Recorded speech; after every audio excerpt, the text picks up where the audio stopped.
টক মিষ্টি স্বাদের জাম্বুরা মাখা খেতে আমার তো ভীষণ ভালো লাগে। আর লোভনীয় স্বাদের আজকে জাম্বুরা মাখাটা আমি করে দেখাবো, চলুন দেখে নেওয়া যাক। জাম্বুরা মাখা করার জন্য এখানে পরিমাণ মতো আমি জাম্বুরা নিয়েছি। জাম্বুরাগুলো ছিলে কোষগুলো ছাড়িয়ে নিয়েছি।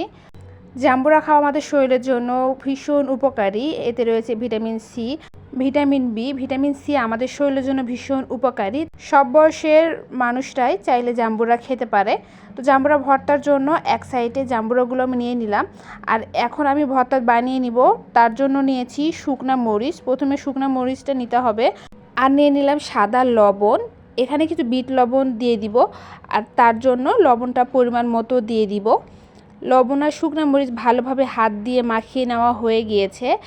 এখন এর মধ্যে দিয়ে দিলাম বিট লবণ। অবশ্যই লবণ আর বিট লবণ স্বাদ মতো দিবেন। 1 চা চামচ চিনিটা দিচ্ছি সুন্দর একটা স্বাদ আসার জন্য।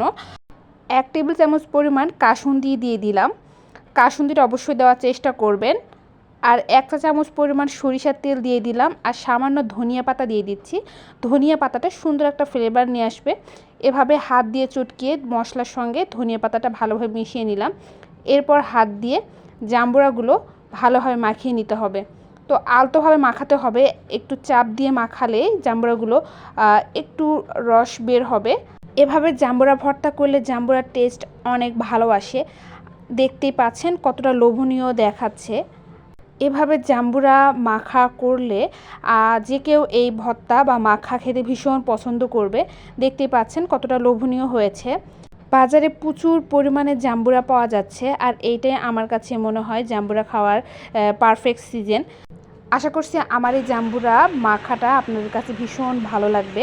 বাসায় একবার হলে ট্রাই করে দেখবেন। আজকে এ পর্যন্তই। ধন্যবাদ সবাইকে।